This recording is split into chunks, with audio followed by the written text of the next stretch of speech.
Hello everyone, welcome to trending economics. इस video में हम बात करेंगे सार्वजनिक ऋण या फिर लोक ऋण क्या होता है, जिसे इंग्लिश में पब्लिक डेट कहा जाता है। ये पब्लिक फाइनेंस का एक महत्वपूर्ण उपविभाग होता है, आप जानते हैं। आइए हम इसको आसान भाषा में समझते हैं। सबसे पहले हम अर्थ यानी मीनिंग समझते हैं। आखिर ये सार्वजनिक ऋण या लोक ऋण होता क्या है। देखिए, कभी कभी सरकार यानी गवर्नमेंट की आगम मतलब रेवेन्यू उसके व्यय मींस एक्सपेंडिचर से कम हो जाती है, जिससे वह विकास और नीतियों पर व्यय ठीक प्रकार से नहीं कर पाती है और इससे होता क्या है, विकास में बाधा पहुंचते हैं। तो सरकार की आगम जो उसे आय प्राप्त होती है कभी कभी वो कम हो जाती है और व्यय बढ़ जाते हैं। तो उस व्यय की पूर्ति के लिए सरकार क्या करती है, लोन लेती है, ऋण लेती है, ताकि विकास में कोई बाधा ना आए या जो पॉलिसीज़ पर जो नीतियों पर खर्चा हो रहा है उसमें रुकावट ना आ जाए, वरना आर्थिक विकास रुक जाता है। इस समस्या से निपटने के लिए एवं विकास करने के लिए सरकार ऋण यानी डेट लेती है। तो ये जो समस्या पैदा हो जाती है इस केस में सरकार क्या करती है, कई तरीकों से ऋण लेती है, पब्लिक डेट लेती है। उसका यूज़ बैंक से ले सकती है या किसी विदेश से ले सकती है, ठीक है, फॉरेन से ले सकती है। और भी तरीके हैं, बॉन्ड्स वगैरह उसके माध्यम से भी ले सकती है ना। ट्रेजरी बिल आपने सुना होगा, उस हिसाब से भी ले सकती है ताकि वो व्यय कर सके। वर्तमान समय में लोक ऋण भी राजस्व यानी पब्लिक फाइनेंस का एक मुख्य अंग बन गया है। तो ये जो लोक ऋण है, पब्लिक डेट, ये राजस्व यानी पब्लिक फाइनेंस का एक मुख्य भाग बन गया है।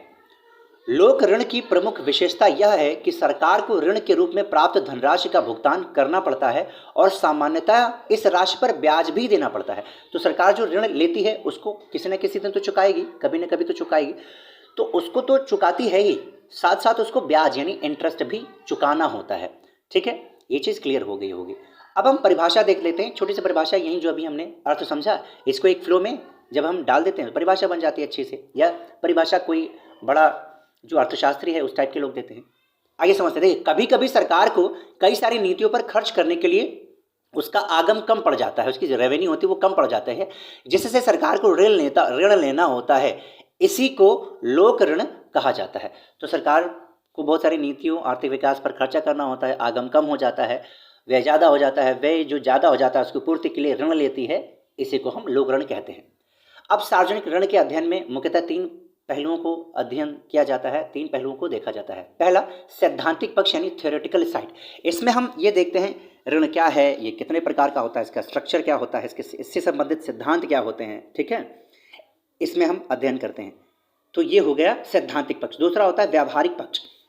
जो सरकार बनी है वो सरकार का जो स्ट्रक्चर है ऋण लेने का, कहाँ कहाँ से ऋण ले रही है, उससे संबंधित जो डाटा आता है वो सब हम इसमें अध्ययन करते हैं। और साथ ही साथ वो किस प्रकार से भुगतान कर रही है, भुगतान की नीतियाँ क्या हैं, ऋण संरचना क्या है, राष्ट्रीय अर्थव्यवस्था पर ऋणों का बोझ कितना है, ज़्यादा है कि कम है, ये सारी अध्ययन किस में करते हैं, अप्लाइड साइड में करते हैं, व्यावहारिक पक्ष में करते हैं।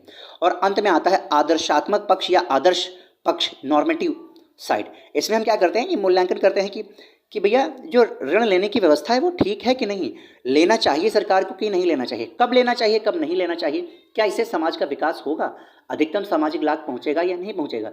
इन सब का जब हम विचार करते हैं तो ये होता है नॉर्मेटिव साइड, आदर्श पक्ष या आदर्शात्मक पक्ष कहते हैं। तो ये था पब्लिक डेट, लोक ऋण यानी सार्वजनिक ऋण। आपको ये कैसी वीडियो लगी हमें ज़रूर बताइए।